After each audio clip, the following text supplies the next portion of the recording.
Soy un soldado destinado en Siberia. Ahí encontramos un antiguo diario escrito por Dios mismo. Algo terrible le sucedió a él. Me temo que la humanidad es el único responsable de su muerte. Incluso ahora me pregunto si no fue ese maldito frío siberiano el que nos invadió por completo, por la histeria colectiva y la alucinación compartida. ¿Qué otra cosa podría explicar la materialización en carne y hueso de esas horribles palabras nietzscheanas? Está muerto y lo hemos eliminado. No me atrevo a pronunciar ni siquiera su nombre, porque nosotros hemos eliminado a Dios. Recuerdo vividamente las descripciones de los hombres que estiraban esa maldita piel entre ellos para el fotógrafo, el extraño destello de la lente que estropeaba la fotografía al revelarla, algo que ninguno de ellos había presenciado en ese momento. No soy en absoluto un hombre espiritual, criado en una época de tanta racionalidad y ciencia. La verdad es que nunca, dado a la superstición y a las trampas del mito, he sido alguien así. Qué pasmosamente irónico que ahora desea algún poder al que invocar, ante el cual postrarme, al que implorar misericordia. Ahora que podemos estar seguros en el vasto cosmos más allá del alcance más lejano de nuestros instrumentos astronómicos, no hay nada que responder excepto en silencio aullante. Comprendan algo. Yo he visto cosas durante las guerras que ningún hombre debería ver, y de hecho había pensado que ningún hombre podría ver. Recuerdo una fotografía de un parecido asombroso con lo que he mencionado, y aunque no estuve presente en la terrible experiencia, me la relataron más tarde con horribles detalles y me mostraron la evidencia física, impresa para siempre por algún fotógrafo perturbado. Fue un hecho que surgió de la guerra de continuación y nuestros hombres se encontraron tras las líneas enemigas y desesperados. Puedo comprender por qué actuaron siguiendo un instinto tan bajo y voraz. Es una reliquia desafortunada de nuestro pasado primitivo, a veces visitada en tiempos de angustia inimaginable, pero no sé por qué decidieron capturar ese momento como para conmemorarlo, congelarlo tan sólidamente como el paisaje infernal finlandés que los rodeaba. En la fotografía estaba extendida entre varias ramas, estirada tensa por la mano de algún soldado oscurecido, la piel de un antiguo camarada. El efecto era como las alas pálidas de un ángel o un murciélago monstruoso y demasiado humano animado en los árboles. En un carro cercano estaban colocados los efluentes restantes, un trozo de pierna, una mano congelada y lo más terrible de todo, la cabeza de un hombre traicionado por sus compañeros, con los ojos cerrados al frío intenso como si estuviera dormido. No podía haber tenido más de 20 años en vida. Fui testigo de estas y otras atrocidades durante la guerra, pero ahora todo parece un recuerdo lejano, restos de una época más inocente. Recuerdo estas imágenes perversas de la barbarie humana solo porque palidecen en comparación con las que obtuve en esa expedición. No habíamos viajado a ese país inhóspito con ningún propósito tangible. Un colega que se llamaba Richard Tatter había propuesto una hipótesis de lo más absurda, ya que era un hombre de ciencia y de formación católica, y sus principios nunca lo abandonaron ni siquiera cuando alcanzó la prominencia en su campo como geólogo o historiador. Ambos éramos veteranos de las guerras y tuvimos la desgracia de vivir para ver las primeras andanadas de una tercera que comenzó en algún remoto país del este y que prometía ser peor que sus predecesoras. Me reveló su creencia, pues era exagerado llamarla una hipótesis comprobable, de que Dios había abandonado a la humanidad a sus propios designios, como lo demostraban la sucesión de guerras y la llegada de horrores como el gas mostaza y la bomba atómica. Le pregunté a Richard en broma qué hacía Dios entonces con todo su tiempo infinito. Si no vigilaba el panorama de la Tierra, ¿qué hacía? Donde yo esperaba una réplica jocosa, los ojos de mi compañero se hundieron y se quedó callado. Sin decir una palabra, sacó de su escritorio un librito sucio, como el diario personal de algún rústico colono. Al abrirlo me encontré con un texto diminuto y apretado de contenido indescifrable. Le pregunté en qué idioma proponía que estuviera. El idioma tetragramatón del que he pasado el último año traduciendo fragmentos parece seguir alguna variedad del sánscrito antiguo antiguo, con extraños ejemplos del griego, romano e incluso ruso moderno. Lo recuperé durante un estudio geológico para las plantas de energía hidroeléctrica a lo largo de la Angara, en una cabaña remota de mobiliario escaso y rudimentario. Créeme, ningún hombre viviría allí y prosperaría, y mucho menos sobreviviría. Nada de los alrededores mostraba los instrumentos reveladores de un trampero. No había ni siquiera un fogón para cocinar ni una cama. Era un lugar estéril, pero claramente mantenido y de construcción sólida. Pero escúchenme ahora, en un año he traducido solo una oración de las aproximadamente 400 páginas. Una oración dentro de esas líneas de prosa apretadas y enloquecedoras condensadas. Eso decía, me esconderé, y la firma al final de la extraña novela en un inglés inconfundible. Lo que más parecía perturbar al pobre Richard era el evidente estado de terminación de las memorias, cuyos detalles seguían siendo un misterio para él. Su extraño comportamiento durante el último año no había pasado desapercibido para mí, pero no lo había considerado más que como la tensión de un erudito sobrecargado de trabajo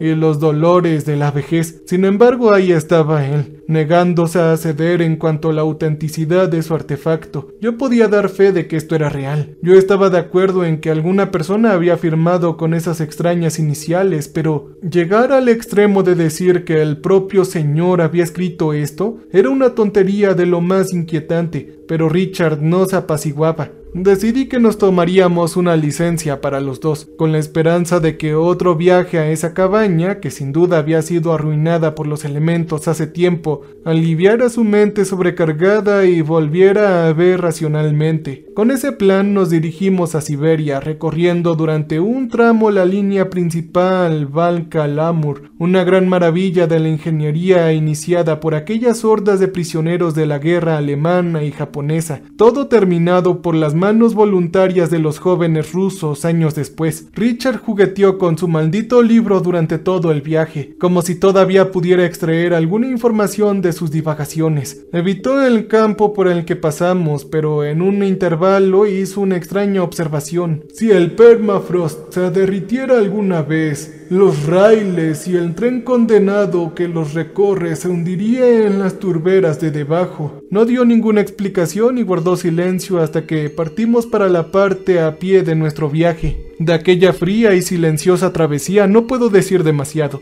Richard se dedicó a leer el libro, más absorto que antes, de modo que la tarea de la navegación recayó por completo sobre mí, con solo alguna pista ocasional de mi colega sobre dónde se encontraba su cabaña fantasma. Por algún loco sexto sentido o por suerte nos condujo hasta el lugar sin desviar mucho la atención de su lectura. Y ahí estaba la cabaña. Los bancos de nieve la habían cubierto casi por completo y nos pusimos a cavar un sendero hasta la única puerta, una labor que Richard nunca vaciló. Empujó hacia adentro con determinación y su descripción anterior resultó ser cierta. La habitación solitaria no contenía nada de importancia, aparte de un taburete y una mesa de mala construcción. Si Richard había esperado encontrar al Señor Todopoderoso sentado en su trono rodeado de querubines cantores, se sintió muy decepcionado, pero no mostró ningún atisbo de desesperación. El hecho de que la cabaña estuviera allí parecía prueba suficiente para él, e insistió en sentarse en esa fea mesa y examinar el libro con más atención, como lo había hecho durante el año anterior. Yo no me opuse a ello, con la esperanza de que una hora o más de contemplación pudiera romper su trance, pero mientras temblaba afuera me empecé a preocupar cada vez más por el hombre. Después de que transcurriera una hora según mi reloj, salió de la desolada morada con los ojos desorbitados y por un breve momento yo tenía algo de miedo. ¡Los cuadernos! ¡Dame los cuadernos, rápido!, dijo. Habíamos traído con nosotros entre los suministros más prácticos nuestro equipo académico habitual, mucho papel y bolígrafos. No podía esperar a que yo buscara en los paquetes y los abrió,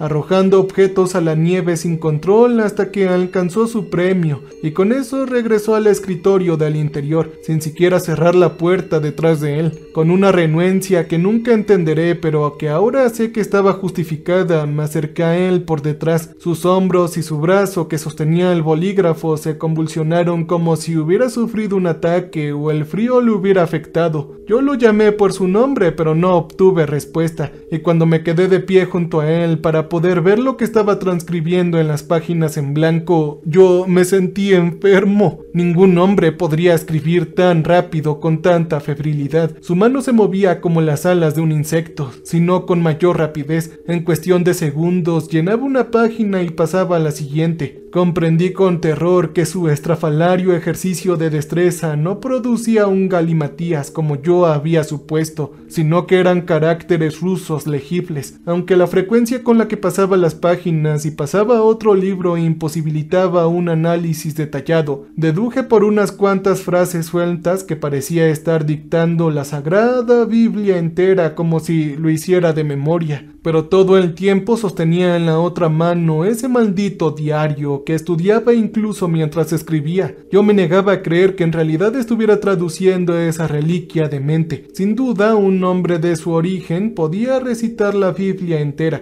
No era algo inaudito en hombres dedicados, pero en cuestión de minutos había terminado el libro de las revelaciones y seguía escribiendo sin dejar de mirar su hallazgo. Esta locura continuó durante unos 40 minutos hasta que llenó todos los trozos de papel en blanco que la había traído. El hechizo de locura pareció abandonarlo porque por fin se sentó en el escritorio inmóvil. Respiraba con dificultad, cubierto de sudor a pesar del frío. Dejó a un lado el viejo diario y se volvió hacia mí desde su asiento. Yo nunca olvidaré sus ojos y la multitud de penas y horrores que contenían. No eran los ojos de Richard, no era la voz de mi amigo el que hablaba, sino algo más. Lo matamos, realmente lo matamos. Esto repitió y ninguno de mis intentos de despertarlo lo sacó del estupor. Pronto perdió las fuerzas y se deslizó contra una de las paredes donde se quedó sentado indefenso, murmurando para sí mismo en posición fetal. Se balanceaba como si fuera un bebé. Sabía que ahora estábamos en problema con el estado de mi compañero actual.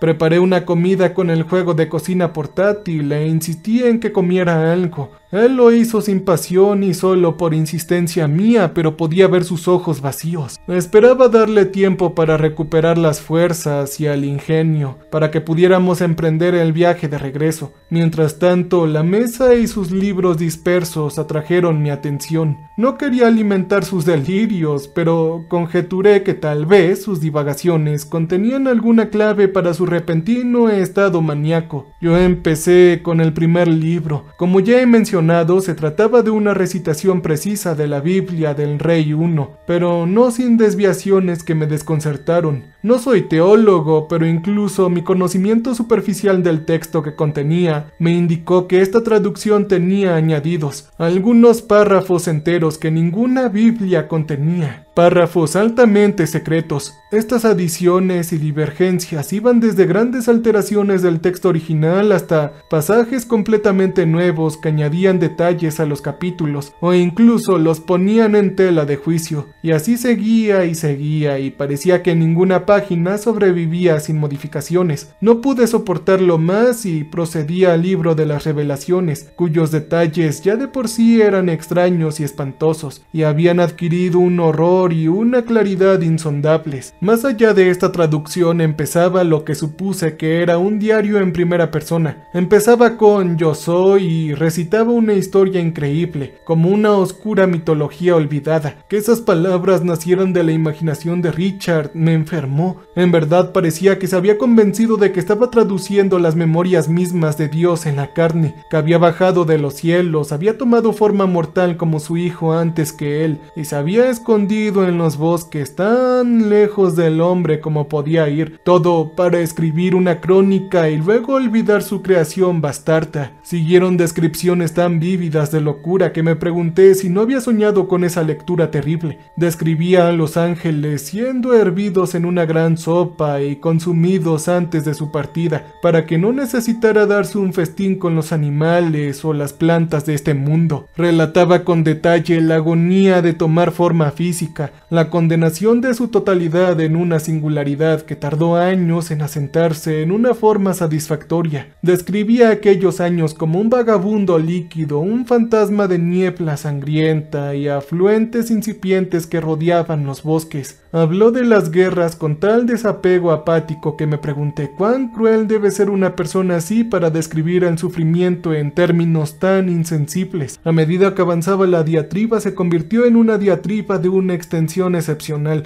Una y otra vez el escritor insistió en que no tenía la culpa, que era completamente inviolable en todos los aspectos. La degradación de su conciencia suprema, una manera de masa gruesa y de impulso eléctrico lo angustiaba y parecía infundirle una especie de locura. De todos los hombres eligió a Hitler, a Stanley, a Gengis Khan y a tantos carniceros sin nombre que llenan nuestros titulares con escandalosos actos de depravación contra sus semejantes. Ellos tenían la llave del cielo, dijo. Yo tiré el libro a un lado y me dispuse a marchar de inmediato, pero Richard se puso de pie de repente y me tomó la mano. Me miró a los ojos con determinación férrea, no con la tristeza insensata que había expresado antes. Tienes que leer el resto, lee el resto. Supuse que no tenía intención de permitir nuestra partida hasta que yo lo hubiera obligado, y temía el estado en que podría asumirme ante mi negativa. Así que comencé con el último libro, y su contenido me desarmó de toda razón y racionalidad, como evidentemente su creación había despojado al pobre Richard.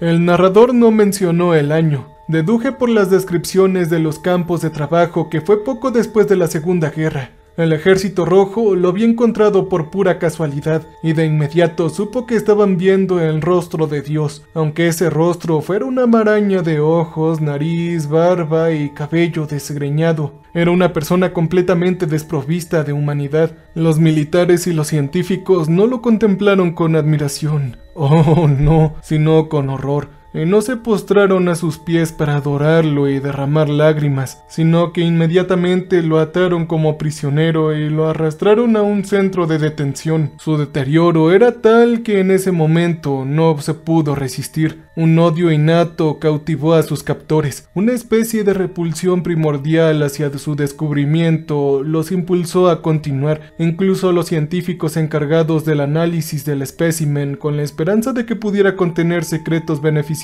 para los soviéticos, se apresuraron en su tarea y solo se acercaron tímidamente al extraño de la camisa de fuerza, no por miedo sino por asco. Parecía que se había obtenido algún valor científico de él, y si había más por venir, los oficiales lo detuvieron. Durante 10 años ejecutaron a esta criatura de ojos lagañosos que se hacía llamar Yahvé cuando aún podía hablar. Sobrevivió al pelotón de fusilamiento, se retorció en el extremo de una soga durante meses, soportó quemaduras y electrocución, pero cada nueva tortura parecía socavar la voluntad y la constitución del temido prisionero. Al final, varias explosiones de hidrógeno detonadas en sucesión resultaron eficaces para penetrarlo. Parecía una víctima de quemaduras y su estado era tan catastrófico que, cuando un agente solitario se acercó a él y disparó un solo tiro de su pistola, acabó con la vida de este sujeto.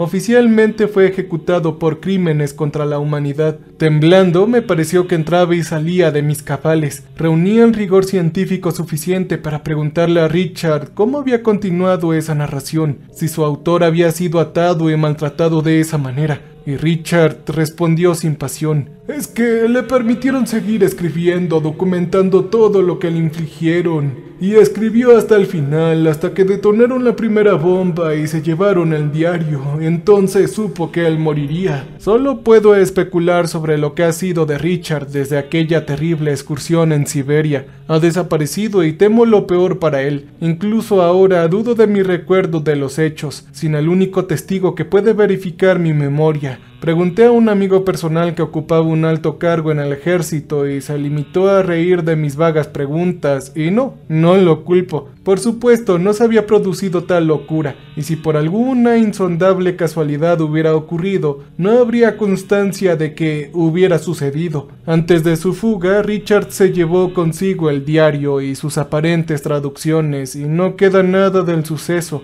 excepto lo que estoy grabando ahora en el canal. En verdad había pensado enterrar todo el asunto en los recovecos de mi mente, aceptarlo tal como el triste deterioro de un hombre que una vez fue orgulloso, pero cierta sospecha que se arrastraba en los límites de mi vieja imaginación me obligó a guardar esto para la posteridad, aunque sospecho que tal acción pronto será discutible. Perdónenme una digresión filosófica que no es mi estilo habitual, pero que tal vez sea apropiada para la conclusión de esta narración. Si esa cosa que no nombraré fue eliminada por crímenes contra la humanidad y nuestro mundo aún persiste, ¿no conduce eso a una paradoja a la conclusión de que, de alguna manera, nos hemos librado de un gran mal incognoscible que ha prevalecido sobre nosotros desde el amanecer de los tiempos? ¿No deberíamos ver una nueva era sobre nosotros, como proclaman en sus canciones esos jóvenes esperanzados? Si se acorta la fuente, ¿de dónde surgen entonces los nuevos terrores? ¿Por qué el mundo no se dispersó simplemente como lo hizo Richard? ¿Y por qué, cuando me acuesto por la noche y miro hacia el vacío infinito en las tardes sin nubes, mis ojos debilitados perciben cada vez menos estrellas cada día que pasa? Ya lo habíamos encontrado, Dios sí fue real, pero me temo que ya está muerto, y la humanidad es el único responsable de tal acto. Cambio y fuera.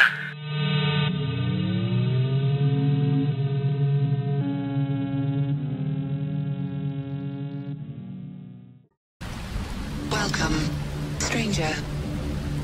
We have not met before. We are repulsive. So glad you came to visit us. So glad. We make music for people who want to feel alive. You can use our music for your creative content. You can use our music.